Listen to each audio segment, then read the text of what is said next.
اما بعد فقد قال الله تبارك وتعالى كما ورد في القرآن المجيد اعوذ بالله من الشيطان الرجيم بسم الله الرحمن الرحيم والعصر ان الانسان لفی خسر الا الذين آمنوا وعملوا الصالحات وتواصوا بالحق وتواصوا بالصبر صدق الله العظيم رب اشرح لي صدري ويسر لي امري واحلل عقدة من لساني يفقهوا قولي اللهم ربنا الهمنا رشدنا واعذنا من شرور انفسنا اللهم ارنا الحق حقا وارزقنا اتباعه وارنا الباطل باطلا وارزقنا اجتنابه اللهم وفقنا لما تحب وترضى اللهم اجعلنا من عبادك الذين آمنوا وعملوا الصالحات وتواصوا بالحق وتواصوا بالصبر آمین یا رب العالمین۔ سورۃ العصر پر ہماری 2 نشستیں اس سے قبل ہو چکی ہیں، اور پہلی 2 آیات کے بارے میں جس حد تک بھی اس محدود وقت میں ممکن تھا میں ان کے ضمن میں بیان کر چکا ہوں۔ تیسری آیت پر گفتگو جاری تھی، لیکن اس کے بعض پہلو ابھی آج مزید واضح کیے جانے ہیں۔ جو چند باتیں میں اس سے پہلے اس تیسری آیت کے بارے میں عرض کر چکا ہوں، انہیں ذہن میں تازہ کر لیں۔ اس میں ایک معیار ہمارے سامنے آتا ہے کامیابی اور ناکامی کا۔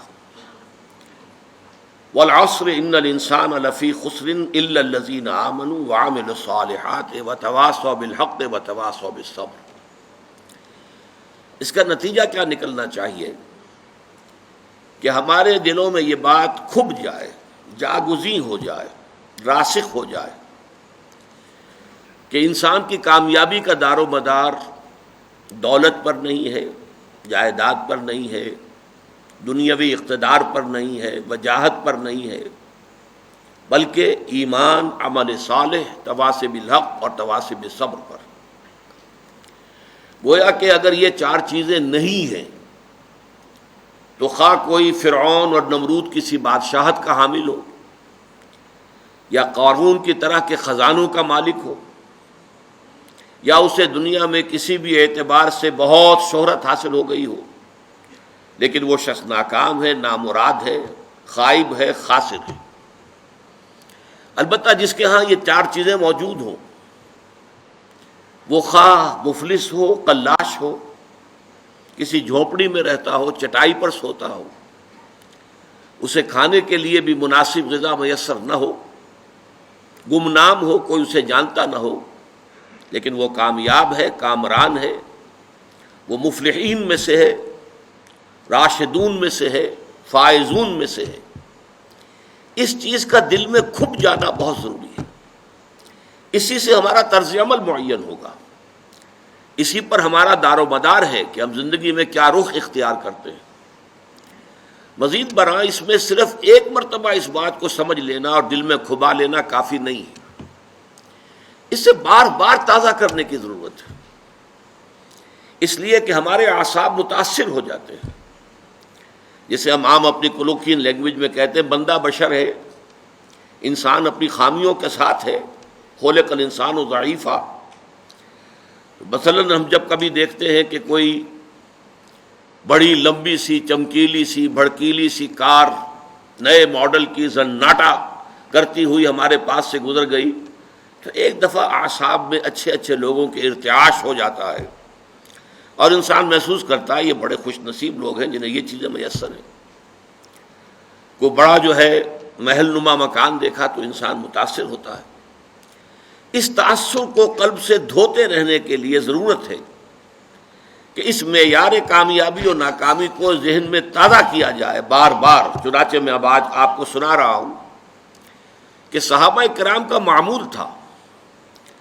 ابو مزینہ دارمی رضی اللہ تعالیٰ عنہ روایت کرتے ہیں، اور یہ امام طبرانی اپنی اوسط میں لائے ہیں اس حدیث کو، اور امام بیہقی شعب الایمان میں، کہ کان الرجلان من اصحاب النبی صلی اللہ علیہ وسلم اذا التقیا حضور کے صحابہ میں سے دو حضرات کی جب بھی ملاقات ہوتی تھی لم یتفرقا، تو وہ ایک دوسرے سے جدا نہیں ہوتے تھے، حتی یقرأ احدہما علی الآخر سورۃ العصر ثم یسلم احدہما علی الآخر، پھر اس کے بعد اس وقت تک علیحدہ نہیں ہوتے تھے جب تک کہ ایک دوسرے کو سورۃ العصر سنا نہ لیں، والعصر ان الانسان لفی خسر الا الذین آمنوا وعملوا الصالحات وتواصوا بالحق وتواصوا بالصبر، یہ سنا کر اور اس کو ذہن میں تازہ کر کے پھر وہ ایک دوسرے کو الوداعی سلام کہہ کے رخصت ہوتے تھے۔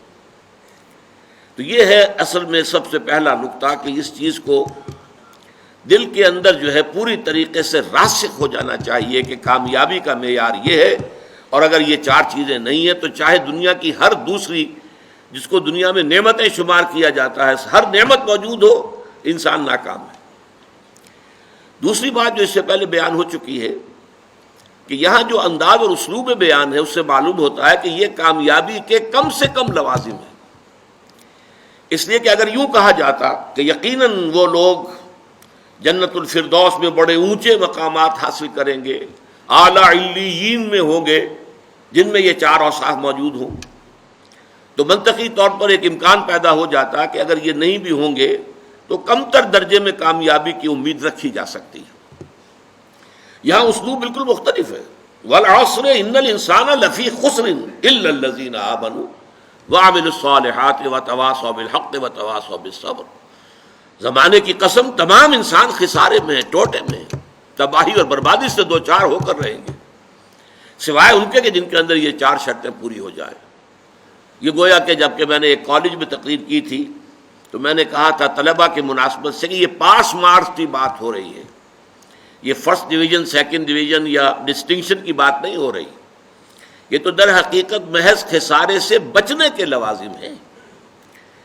تیسری بات ہے جو اہم ترین ہے، یہاں جو چار چیزیں لوازم نجات کی حیثیت سے بیان ہوئی ہیں، ایمان، عمل صالح، تواصی بالحق، تواصی بالصبر، یہ چاروں لازمی ہیں۔ ایک خاص بات نوٹ کیجئے کہ اکثر و بیشتر قرآن مجید میں ایمان کے ساتھ صرف ایک لفظ آتا ہے، الا الذین آمنوا وعملوا الصالحات، سورۃ التین میں بھی ہے، والتین والزیتون وطور سینین وہذا البلد الامین لقد خلقنا الانسان فی احسن تقویم ثم رددناہ اسفل سافلین الا الذین آمنوا وعملوا الصالحات۔ یہ آمنوا وعملوا الصالحات آپ کو قرآن مجید میں سینکڑوں جگہ ملے گا۔ اب یہاں دیکھیے کنٹراسٹ کیا ہے، یہ قرآن حکیم کی مختصر ترین صورتوں میں سے ہے، لیکن یہاں پر عمل صالح کے دو ایسے تقاضے جو زیادہ ثقیل ہیں، زیادہ بھاری ہیں، زیادہ مشکل ہیں، انہیں بھی بیان کیا جا رہا ہے۔ گویا کہ بحیثیت مجموعی صورت مختصر ترین ہے، لیکن لوازم نجات کے بیان میں یہاں اتناب ہے، یہاں تشریح ہے، یہاں تفصیل ہے، مزید وضاحت ہے، اس لیے کہ تواصی بالحق بھی ایک عمل ہے، عمل ہی کا دوسرا درجہ ہے۔ ایک انسان کی انفرادی نیکی ہے اور ایک یہ کہ وہ نیکی کا پرچارک بن کر کھڑا ہو جائے، نیکی کا علم بردار بن کر کھڑا ہو جائے، حق کا داعی بن کر کھڑا ہو جائے، یہ اسی کا اگلا مرحلہ ہے۔ اور دعوت ہو، تبلیغ ہو، امر بالمعروف ہو، نہی عن المنکر ہو، یہ بھی تو عمل ہی ہے نا۔ لیکن یہاں اس عمل کے اندر جو مضمر چیزیں ہیں ان میں سے جو ثقیل تر اور مشکل تر جو اس کے پہلو ہیں ان کو نمایاں کر کے سامنے رکھ دیا گیا۔ اس اعتبار سے نوٹ کیجئے کہ ان چاروں میں سے کسی کو کم کر دینے کا کسی کو اختیار نہیں۔ میں نے اسی لیے اس موضوع پر آپ کو امام رازی کا ایک قول سنایا تھا اور آج میں اسے پڑھ کر سنا رہا ہوں نص بنص آپ کو۔ امام رازی اپنی تفسیر کبیر میں سورۃ العصر کی تفسیر میں لکھتے ہیں، هذه الآیۃ فیہا وعید شدید، اس آیت مبارکہ میں بڑی شدید وعید ہے، بڑی زبردست دھمکی ہے اللہ تعالیٰ کی طرف سے۔ وذالک بانہ تعالی، اور یہ اس لیے کہ اللہ تعالیٰ نے حکم بالخسار علی جمیع الناس، اللہ نے تو فیصلہ کر دیا خسارے کا، بربادی کا، تباہی کا تمام انسانوں کے لیے، جمیع الناس، الا من کان آتیا بہذہ الاشیاء الاربعۃ، سوائے ان کے، یہ مستثنیٰ ہے۔ عام قانون جو ہے وہ تو وہی ہے کہ تمام انسان خسارے سے دوچار ہوں گے، لیکن یہ ہے کہ اس میں مستثنیٰ کون ہوں گے کہ جو ان 4 شرائط کو پورا کریں. وہی الایمان، وہ کیا ہے؟ پہلے ایمان، والعمل الصالح، دوسرے عمل صالح، والتواصی بالحق، اور تیسرے حق کی ایک دوسرے کو وصیت کرنا، والتواصی بالصبر، اور صبر کی ایک دوسرے کو تاکید کرنا. فدل ذالک، یہ بڑے پیارے الفاظ ہیں. تو اس سے دلالت ہمیں ملی، اس سے رہنمائی ملی، اس سے یہ نتیجہ نکلتا ہے فدل ذالک علی ان النجات معلقۃ بمجموع هذه الامور، کہ نجات کا دار و مدار ان 4 چیزوں کے مجموعے پر ہے. وَأَنَّهُ كَمَا يَلْزَمُ الْمُكَلَّفَ تَحْصِيلُ مَا يَخُصُّ بِنَفْسِهِ، اس لیے کہ جہاں مکلف جو ہیں، جو انسان اللہ تعالیٰ کی طرف سے جو رسپانسبل ہیں، جن کو جواب دہی کرنی ہوگی قیامت میں، جہاں ان پر کچھ چیزیں ایسی لازم ہیں، فرض ہیں، جو ان کا اپنی ذات کے ساتھ متعلق ہے. سچ بولو، جھوٹ نہ بولو، یہ انسان کا ذاتی فعل ہے. دھوکہ نہ دو، کہیں پر وعدہ خلافی نہ کرو، ذاتی فعل ہے. نماز ادا کرو، زکوٰۃ ادا کرو، ذاتی فعل ہے. تو جس طرح دین میں اللہ تعالیٰ کی طرف سے وہ چیزیں فرض کی گئی ہیں جن کا تعلق انسان کی ذات کے ساتھ ہے، فَكَذَلِكَ يَلْزَمُهُ فِي غَيْرِهِ أُمُورٌ، اسی طرح انسان پر لازم ہے دوسروں کے ضمن میں کچھ باتیں. دوسروں کے ضمن میں کیا باتیں ہیں؟ مِنْهَا الدُّعَاءُ إِلَى الدِّينِ، اس میں سب سے پہلی بات یہ ہے کہ لوگوں کو دین کی دعوت دی جائے، دین کی طرف بلایا جائے. ادع الی سبیل ربک بالحکمۃ والموعظۃ الحسنۃ وجادلہم باللتی احسن. اب اصل زور کس پر ہے؟ یہ لازم ہے، یلزم، لازم ہے، یہ فرض ہے، یہ اضافی نیکی نہیں ہے. عام طور پر ہمارا تصور یہ ہے کہ یہ تو بڑے اونچے نیکی کے کام ہیں، عام آدمیوں کے کرنے کی باتیں نہیں ہیں، بلکہ اس سے بھی بڑھ کر جو ہمارے ہاں مغالطہ ہے وہ تو یہ کہ یہ تو علماء کے کرنے کے کام ہے، یہ عام مسلمانوں کے کرنے کا کام نہیں ہے. انہی مغالطوں کو رفع کرنا در حقیقت یہ منتخب نصاب جس کا کہ سلسلہ وار درس ان مجالس میں ہو رہا ہے، اس کا مرکزی مقصد یہی ہے. قرآن مجید سے یہ بات سامنے آ جائے کہ بحیثیت مسلمان ہمارے فرائض کیا ہیں، ہم کن چیزوں کے لیے مکلف ہیں عند اللہ، اللہ تعالیٰ کی طرف سے کن کن چیزوں کی ذمہ داری ہمارے اوپر ڈالی گئی ہے جن کا کہ محاسبہ ہوگا قیامت کے دن. تو اس میں یہ ہے کہ کما یلزم، وہ چیزیں فَأَنَّهُ كَمَا يَلْزَمُ الْمُكَلَّفَ تَحْصِيلُ مَا يَخُصُّ نَفْسَهُ فَكَذَلِكَ يَلْزَمُهُ فِي غَيْرِهِ أُمُورٌ مِنْهَا الدُّعَاءُ إِلَى الدِّينِ، دین کی دعوت دینا، والنصیحہ، نصیحت ہے، تاکید ہے، وصیت ہے، اچھی بات کا کہنا ہے، والامر بالمعروف والنہی عن المنکر، اور امر بالمعروف اور نہی عن المنکر ہے. یہ چیزیں بھی لازم ہیں، یہ ضروری ہے. اصل میں یہ بات میں چاہتا ہوں آپ اچھی طرح سمجھ لیں. ہماری امت میں جو زوال آیا ہے اس کے اسباب تو بہت سے ہیں، لیکن یہ کہ اس کا ایک بہت بڑا مظہر کیا ہے، وہ یہ ہے کہ ہماری امت کی عظیم اکثریت یہ سمجھتی ہے، مانتے تو ہیں جنت کو، دوزخ کو، محاسبہ اخروی کو، لیکن یہ کہ سمجھتے ہیں کہ جب ہم مومن ہیں، جب مسلم ہیں تو مومن ہے تو نجات تو ہماری ہو جانی ہے. یہ تصور جیسے یہود میں عام ہو گیا تھا، لن تمسنا النار الا ایاما معدودات یا معدودہ، 2 جگہ قرآن میں یہ مضمون آیا ہے، ہمیں تو آگ چھو ہی نہیں سکتی مگر گنتی کے چند دن. تو ہم بھی کہتے ہیں ہمارے شاعروں نے اس تصور کو اتنا بڑھایا ہے، اسیاں سے کبھی ہم نے کنارہ نہ کیا، پر تو نے دل آزردہ ہمارا نہ کیا. ہم نے تو جہنم کی بہت کی تدبیر، لیکن تیری رحمت نے گوارا نہ کیا. یہ قرآن مجید کے مطابق تو یہ بات صحیح نہیں ہے. جہنم کی تدبیر کرو گے تو جہنم ہی میں جاؤ گے. اللہ تعالیٰ زبردستی کسی کو جنت میں داخل کرنے والا نہیں ہے، اور جنت کا معنی ہے تو محنت کرنی ہوگی، اس کے لیے محنت اور مشقت کرنی ہوگی، اس کے لیے ایمان اور عمل صالح اور تواصی بالحق اور تواصی بالصبر کے تقاضے پورے کرنے ہوں گے. لہٰذا یہ ہمارے ہاں جو اللہ تعالیٰ کی صفت غفاری اور اللہ تعالیٰ کی صفت رحیمی کا حوالہ جو ہے دے دیا جاتا ہے، ما غرک بربک الکریم، ایک مرکزی مضمون ہے یہ اس سورت کا جو آخری پارے میں ہے، سورۃ الانفطار. تمہیں کس چیز نے دھوکے میں ڈال دیا اپنے رب کے بارے میں؟ وہ کریم ہے، رحیم ہے، لیکن اس نے تمہیں اختیار دے کر تمہیں امتحان میں ڈالا ہے، اور اس کا نتیجہ نکلے گا تمہارے اعمال کے اعتبار سے۔ یہ ضرور ہے کہ محض عمل کی بنیاد پر کسی کی نجات نہیں ہوگی، اللہ کی رحمت کی ضرورت ہوگی، لیکن بغیر عمل کے تو وہ رحمت بھی آپ کو ملنے والی نہیں ہے۔ اپنی سی محنت کر کے اللہ تعالیٰ کی رحمت کا اپنے آپ کو مستحق ثابت کرو، پھر وہ رحمت خداوندی جو ہے دستگیری کرے گی۔ تو یہ چیزیں در حقیقت، اور ایمان کا بھی عام تصور کیا ہے، وہ جو شہادت ہے، اشہد ان لا الہ الا اللہ واشہد ان محمد رسول اللہ، اسی کو ہم نے ایمان سمجھ لیا۔ حالانکہ یہ تو اقرار باللسان سے ہم مسلمان تو ہو گئے۔ قالت الاعراب آمنا قل لم تؤمنوا ولکن قولوا اسلمنا ولما يدخل الايمان في قلوبكم۔ یہ بدو کہہ رہے ہیں ہم ایمان لے آئے، نبی ان سے کہہ دیجئے تم ایمان ہرگز نہیں لائے ہو، بلکہ یوں کہو کہ ہم اسلام لے آئے ہیں، ہم نے اطاعت قبول کر لی ہے، اور ابھی ایمان تمہارے دلوں میں داخل نہیں ہوا۔ جب تک یہ ایمان دل میں نہ کھپ جائے وہ ایمان نہیں ہے، وہ کلمہ شہادت ہے، وربل اٹیسٹیشن ہے، وہ اسلام کا رکن ہے، ایمان کا نہیں ہے۔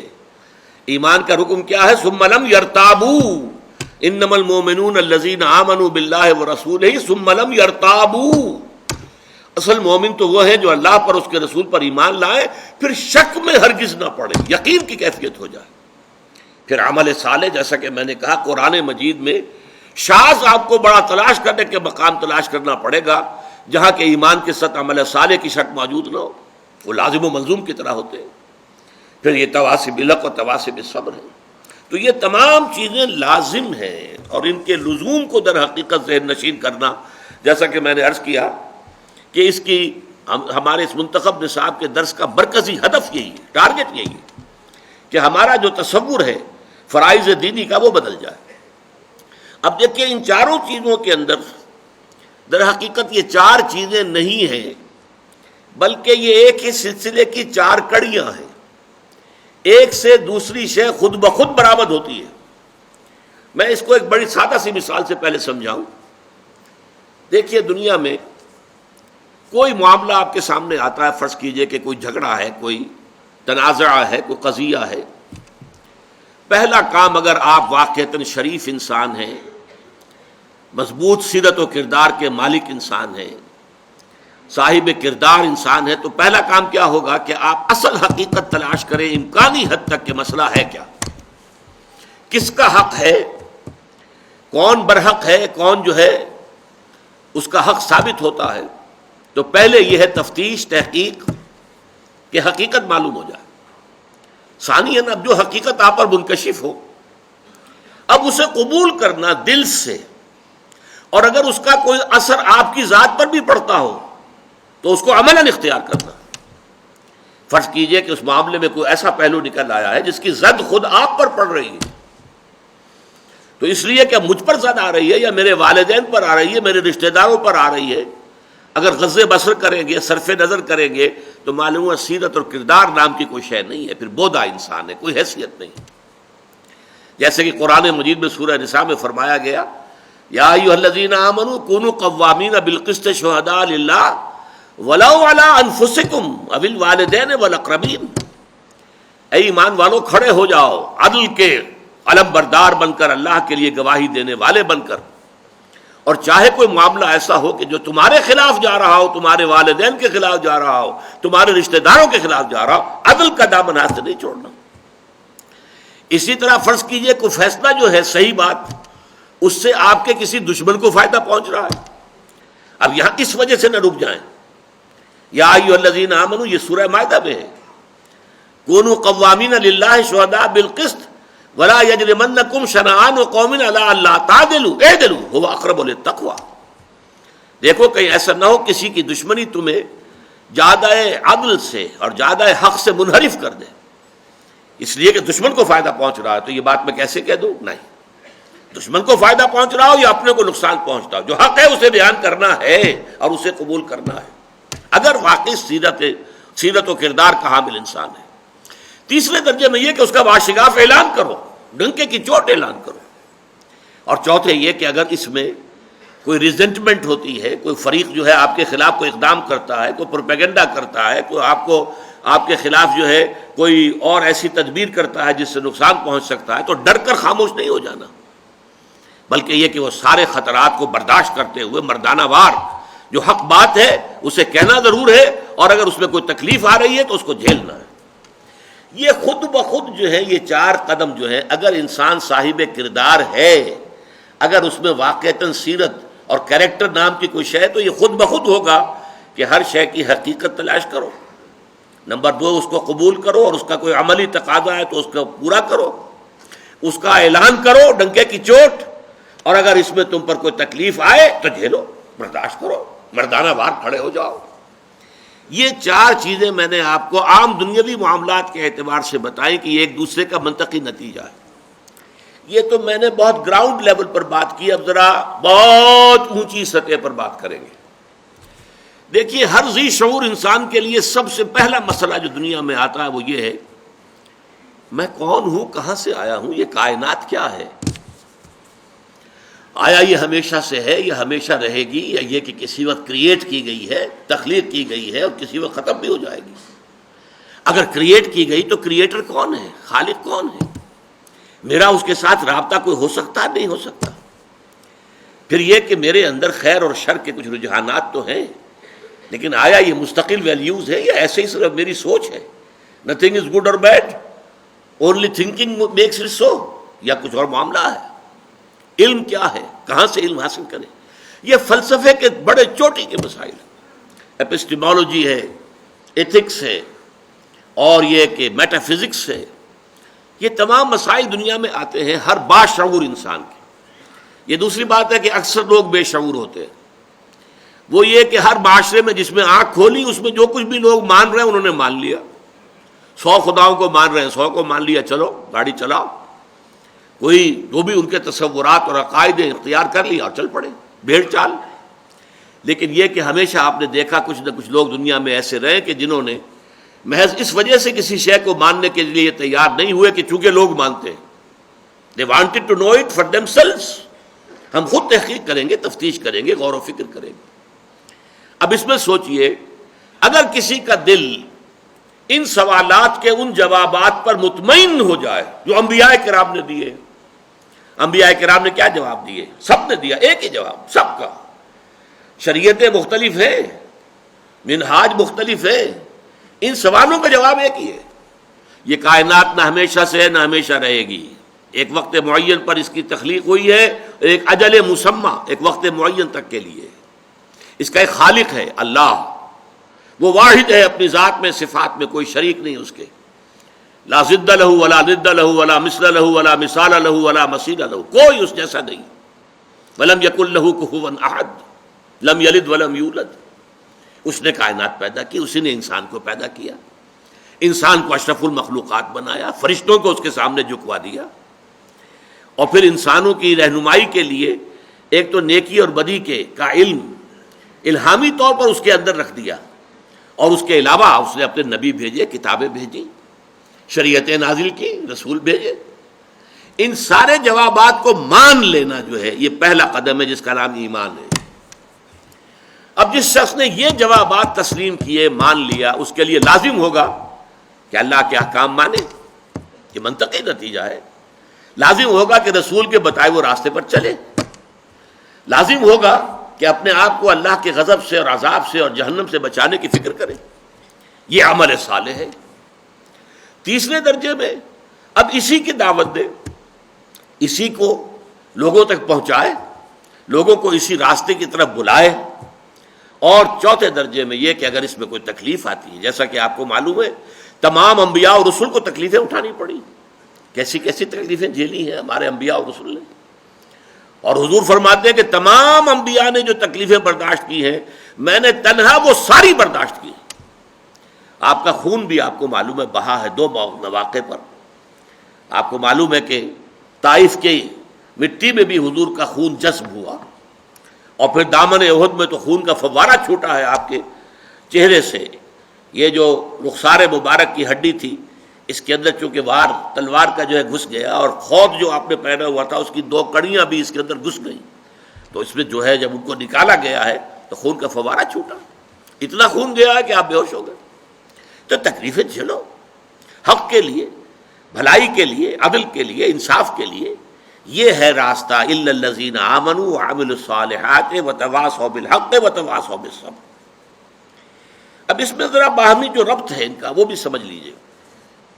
ایمان اور عمل صالح کے ربط پر تو میں پچھلے اپنی نشست میں کچھ احادیث آپ کو سنا چکا ہوں. ایمان جب تک صرف ٹپ آف دی ٹنگ پر ہے، اقرار باللسان، عمل جدا ہو سکتا ہے، قول کچھ اور ہوگا عمل کچھ اور ہوگا. لما تقولون ما لا تفعلون، اسی پر ڈانٹ پلائی گئی ہے سورہ صف میں، یا ایھا الذین آمنوا لما تقولون ما لا تفعلون، اے ایمان والو کیوں کہتے ہو جو کرتے نہیں ہو. کبر مقتا عند اللہ ان تقولوا ما لا تفعلون، اللہ کے نزدیک اس کے غضب کو بھڑکانے والی بات ہے یہ کہ تم کہو وہ جو کرتے نہیں ہو. تو جب تک تو صرف ٹپ آف دی ٹنگ پر ہے، صرف اقرار باللسان کا درجہ ہے ایمان کا، تو عمل علیحدہ قول علیحدہ، یہ متضاد ہو سکتی ہیں دونوں چیزیں. لیکن جب ایمان دل میں گھس جاتا ہے تو پھر ظاہر بات ہے کہ اس دل کے تابع ہے انسان کی پوری شخصیت. اس کے بعد کیا ہوگا؟ پھر عمل اس کے تابع ہو جائے گا، عمل اس کے مطابق ہوگا. عمل لازماً جو ہے، کیسے ہو سکتا ہے کہ یقین ہو دل میں اور اللہ کا حکم جو ہے انسان توڑ رہا ہو؟ یقین ہو کہ مر کے اللہ کے حضور میں حاضر ہونا ہے اور پھر اس کے احکام جو ہیں اس کی خلاف ورزی کی جا رہی ہے. ایک کانسٹیبل کھڑا ہوتا ہے چوک پر تو آپ کی گاڑی سائیکل ہو یا موٹر سائیکل ہو یا کار ہو ٹھیک جگہ جا کر کھڑی ہو جاتی ہے. اور اگر کوئی کانسٹیبل نہیں ہے تو دائیں بائیں دیکھ کر کے کوئی ٹریفک نہیں ہے، اچھے اچھے لوگ جو ہیں وہ اشارہ توڑ جاتے ہیں.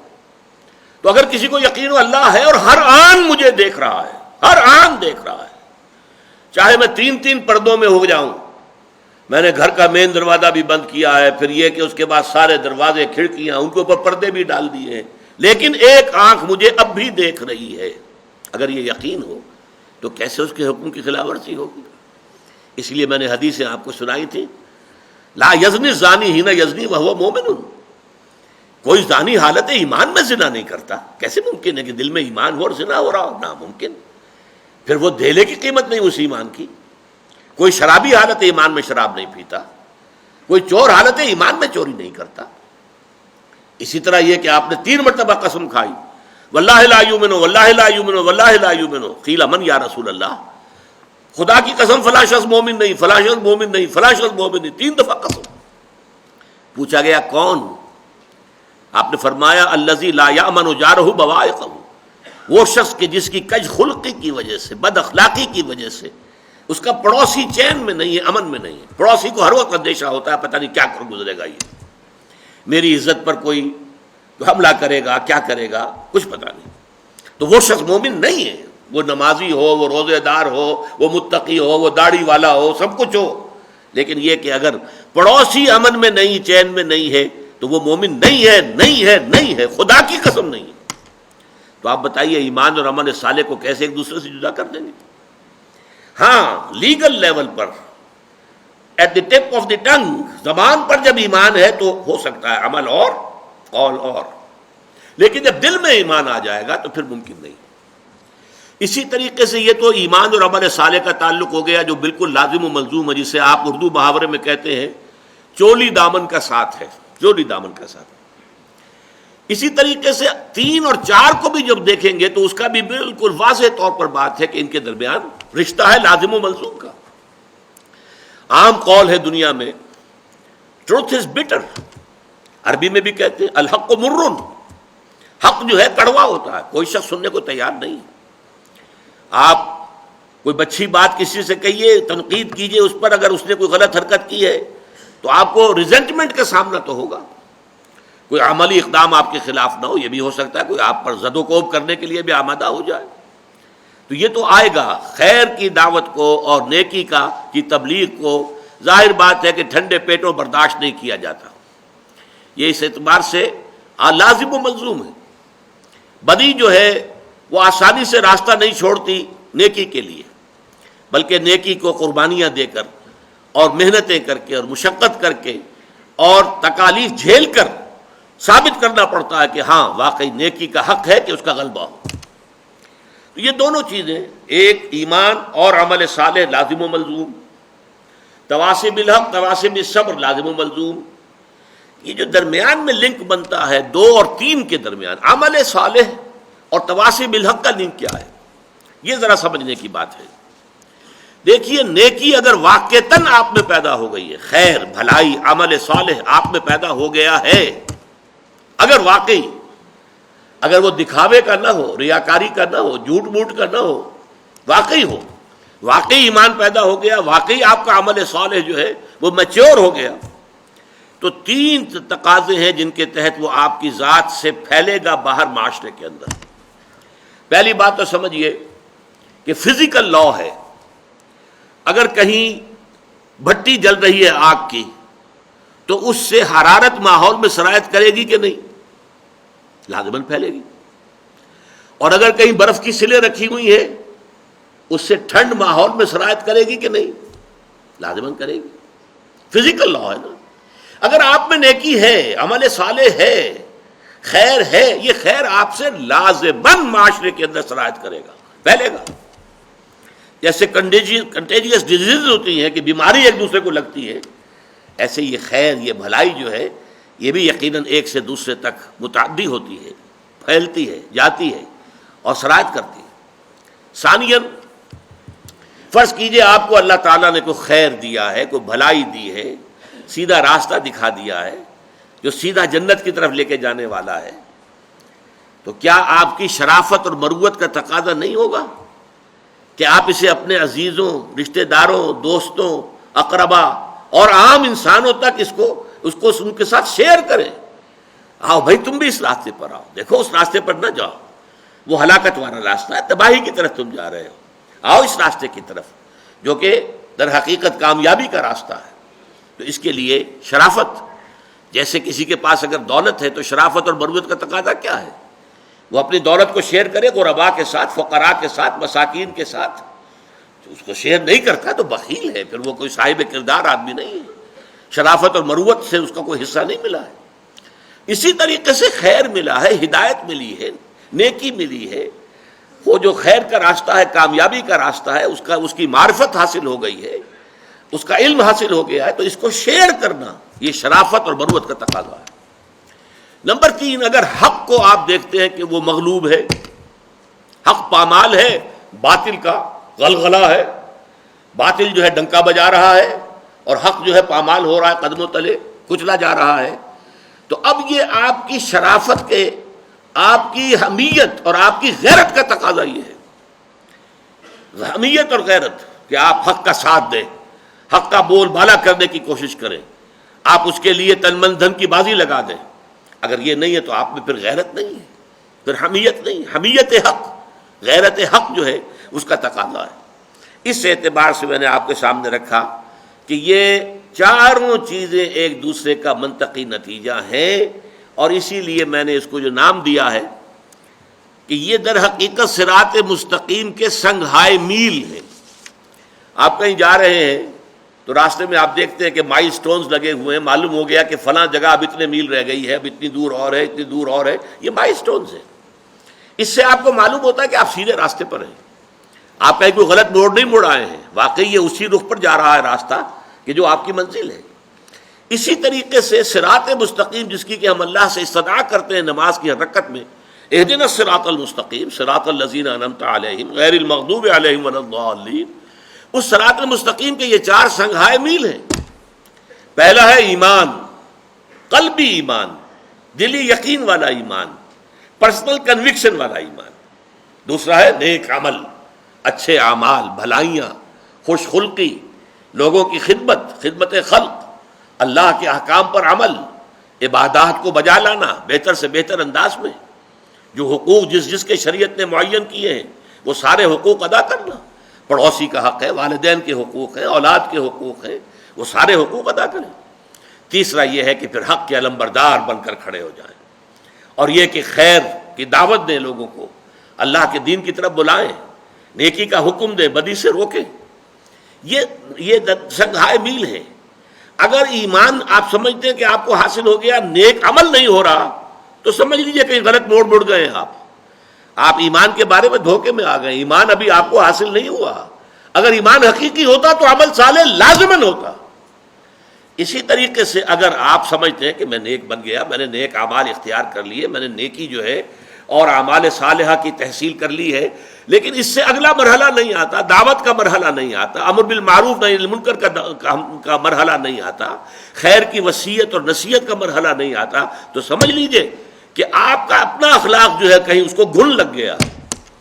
جیسے آپ نے کہیں دیکھا ہوگا بجلی کے بعض ایسے لیمپ ہوتے ہیں یا اس طرح کی جو ہے وہ سکائی کرنے کے لیے بھی ہیٹرز ہوتے ہیں، جن میں اصل میں تو اوپر بجلی کے وائرز میں سے جو ہے حرارت نکل رہی ہوتی ہے، لیکن نیچے نظر آتے ہیں کہ انگارے دہک رہے ہیں، نہیں، نظر تو ایسے آ رہا ہے کہ جیسے انگارے ہیں، اور یہ جو انگارے جو ہیں یہ روشنی دے رہے ہیں اور آگ ہے نہیں وہ۔ ہو سکتا ہے کہ آپ کا عمل صالح بظاہر عمل صالح ہو، حقیقتاً عمل صالح نہیں ہے، اگر وہ آپ کی ذات سے باہر نکل کر معاشرے کے اندر سرایت نہیں کر رہا۔ اگر اس نے دعوت الی الخیر، اس نے دعوت الی سبیل رب، اس نے امر بالمعروف نہی عن المنکر کا اگر، اور حق کی حمیت، حق کی حمایت، حق کا بول بالا کرنے کے لیے تن من دھن لگا دینا، اگر یہ مرحلہ نہیں آیا تو گویا کہ آپ کا عمل صالح بھی دھوکہ ہے، فریب ہے، حقیقت نہیں۔ دیکھنے میں آگ ہے، حقیقت میں آگ نہیں ہے۔ دیکھنے میں برف ہے، اصل میں تو یہ شیشے کی سل پڑی ہوئی ہے، یہ حقیقت میں برف نہیں ہے۔ اور اس کے بعد آخری امتحان ظاہر بات ہے صبر کا ہے، جس کے لیے کہ حضرت لقمان نے، ہمارا تیسرا درس جو ہے وہ حضرت لقمان کے بارے میں ہے، کہ انہوں نے کہا تھا اپنے بچے سے، یا بنی اقم الصلاۃ وامر بالمعروف وانہی عن المنکر واصبر علی ما اصابک، اے میرے بچے نماز قائم رکھیے، عمل صالح کی ایک بات ہو گئی، وامر بالمعروف نیکی کا حکم دے، وانہی عن المنکر اور بدی سے روک، واصبر علی ما اصابک اور پھر جو تجھ پر بیتے اسے برداشت کر، ان ذالک من عزم الامور، یہ بڑے ہمت کے کاموں میں سے ہے۔ یہ در حقیقت مضبوط سیرت و کردار کے حامل جو لوگ ہیں وہی ان تقاضوں کو پورا کر سکتے ہیں، ان ذالک من عزم الامور۔ اب آخری نقطہ میں بیان کرنا چاہ رہا ہوں، ان چاروں چیزوں میں ایک توازن کی ضرورت ہے۔ دیکھیے جیسے گراف ہوتا ہے، گراف میں آپ کا ایک طرف جو ہے ہاریزونٹل لائن ہے، ایک طرف ورٹیکل لائن چل رہی ہے۔ ہاریزونٹل میں آپ لکھ لیجئے کامیابی کے لیے ایمان، عمل صالح، تواصی بالحق، تواصی بالصبر۔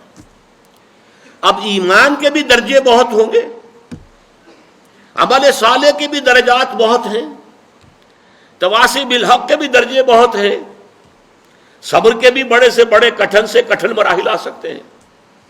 اب ان میں یوں سمجھیے کہ اگر کسی کو ایمان میں کچھ ترفع حاصل ہو گیا ہے، ایمان زیادہ نکھر گیا ہے، زیادہ چمک گیا ہے، اسی پیمانے سے، اسی تناسب سے عمل صالح کے اندر بھی نکھار، جوبن آنا چاہیے، اس کے اندر روشنی پیدا ہونی چاہیے، اور اسی درجے میں پھر تواصی بالحق کے اندر بھی انسان زیادہ کوشاں ہو، زیادہ محنت کرے اور پھر صبر کرے۔ یہ گویا کہ ایک توازن کے ساتھ ہو۔ اس سے بھی اوپر چلے گئے، فرض کیجئے ایمان جو ہے وہ اس درجے کو پہنچ گیا، جیسے کہ ایک صحابی نے کہا تھا جب ان سے حضور نے پوچھا صبح فجر کے بعد، کیف اصبحت یا اخی، یا جو بھی الفاظ تھے، آج صبح کیسی ہوئی تمہیں؟ انہوں نے کہا اصبحت مومنا حقا یا رسول اللہ، عرض کیا اے اللہ کے رسول میرا تو ایمان بالکل، میرا صبح جو مجھے ہوئی ہے وہ سچے ایمان کی صبح ہوئی ہے۔ یہ بڑا غیر معمولی جواب تھا۔ تو حضور نے پوچھا لکل شیء صفۃ فما صفۃ ایمانک، ہر شے کی کوئی صفت ہوتی ہے جس سے اس کو پہچانتے ہیں، تو تم جو یہ دعویٰ کر رہے ہو کہ مومن حقا، ایک سچے حقیقی مومن کی صبح مجھے نصیب ہوئی ہے، تو تمہارے ایمان کی کیا صفات ہیں؟ انہوں نے عرض کیا کأنی انظر الی الجنہ، حضور میری حالت تو یہ کہ گویا کہ میں اپنی آنکھوں سے جنت کو دیکھ رہا ہوں، وکأنی انظر الی النار، اور میرے یقین کی کیفیت یہ ہے کہ جیسے کہ میں اپنی آنکھوں سے جہنم کو دیکھ رہا ہوں۔ تو یہ بھی کیفیت ہے، ایمان کا ایک درجہ یہ بھی ہے۔ جب ایمان کا یہ درجہ ہو تو عمل بھی بہت بلند ہونا چاہیے، خدمت خلق اس کی زندگی میں بہت نمایاں ہونا چاہیے، اس کے اپنے کردار میں صرف فرائض نہیں، فرائض سے آگے مستحبات، حضور کے نقش قدم پر زیادہ سے زیادہ پیروی، آپ کا انداز ہر طور سے اختیار کرنے کی ہر ممکن کوشش، پھر اسی درجے میں پھر حق کے لیے تن من دھن لگا دینا، جان کی بازی کھیل جانا، یہ چیزیں ایک توازن کے ساتھ بڑھنی چاہیے۔ اگر عدم توازن ہو تو اس کو ہم کہیں گے اپنے میڈیکل ٹرمینالوجی میں دیر از سم پیتھولوجی سم ویئر، کہیں نہ کہیں کوئی گڑبڑ ہے، نارمل نہیں ہے معاملہ اگر یہ عدم توازن ہے۔ مثلا ایک روایت جو میں آپ کو سنانا چاہتا ہوں، حضور نے فرمایا صلی اللہ علیہ وسلم، اوحى اللہ عز وجل الی جبرائیل علیہ الصلوۃ والسلام، اللہ تعالیٰ نے حضرت جبرائیل علیہ السلام کو وحی کے ذریعے سے حکم دیا، ان اقلب مدینۃ کذا و کذا باہلھا، فلاں فلاں شہروں کو اس کے رہنے والوں سمیت تلپٹ کر دو، الٹ دو۔ قال فقال، حضور نے ارشاد فرمایا کہ اس پر حضرت جبرائیل نے عرض کیا علیہ الصلوۃ والسلام، اے رب ان فیہا عبدک فلانا لم یعصک طرفۃ عین، پروردگار ان بستیوں میں تو تیرا فلاں بندہ بھی ہے جس نے پلک جھپکنے جتنی دیر بھی کبھی معصیت میں بسر نہیں کی۔ اب غور کیجئے، اس سے اونچا نیکی کا مقام ہو سکتا ہے؟ یہ گواہی دینے والا کوئی کرائے کا وکیل نہیں ہے، حضرت جبرائیل ہے، اور گواہی کہاں دے رہے ہیں؟ بارگاہ خداوندی میں، جہاں ابو جہل اور فرعون بھی جھوٹ نہیں بولیں گے، سچ بولیں گے، قال صوابا، وہاں یہ گواہی دے رہے ہیں۔ اس شخص کے ایمان اور عمل صالح کا کیا حال ہوگا جس کے بارے میں جبرائیل کی گواہی ہے کہ پلک جھپکنے جتنی دیر بھی کبھی معصیت نے بسر نہیں کی۔ قال فقال، حضور نے فرمایا، اس پر اللہ تعالیٰ نے ارشاد فرمایا، اقلبها علیہ وعلیہم، الٹو اس بستی کو، پہلے اس شخص پر پھر دوسروں پر۔ فإن وجهه لم يتمعر في ساعة قط، اس لیے کہ اس شخص کے چہرے کا رنگ کبھی میری حمیت کی وجہ سے بدلا نہیں، یعنی یہ کہ یہ دیکھتا رہا برائیاں پھیل رہی ہیں، منکرات کا عروج ہے، جو معروف ہے وہ دبا ہوا ہے، شریعت کے جو ہے دھجیاں بکھیری جا رہی ہیں، اللہ کے احکام جو ہیں ان کو توڑا جا رہا، اور یہ لگا رہا مست رکھو ذکر و فکر صبح گاہی میں اسے، پختہ تر کر دو مزاج خانقاہی میں اسے۔ اس نے باطل کا مقابلہ نہیں کیا، اس نے حق کی حمیت میں کھڑے ہو کر اور لوگوں کو جو ہے حق کی دعوت نہیں دی، اور ان کی طرف سے کوئی جو ریزنمنٹ تھی اس کو برداشت نہیں کیا، یہ زیادہ بڑا مجرم ہے۔ اقلبها علیہ وعلیہم، الٹو ان بستیوں کو، پہلے اس پر پھر دوسروں پر۔ یہ ہے عدم توازن۔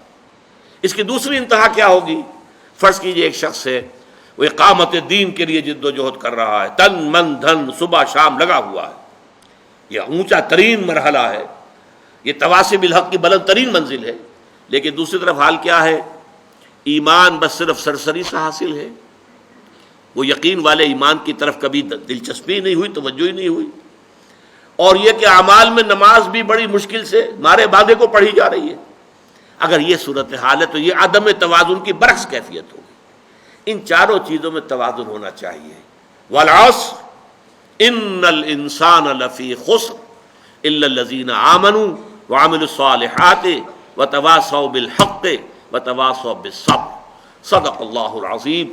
اللہم ربنا اجعلنا من عبادک الذین آمنوا وعملوا الصالحات وتواصوا بالحق وتواصوا بالصبر، آمین یا رب العالمین۔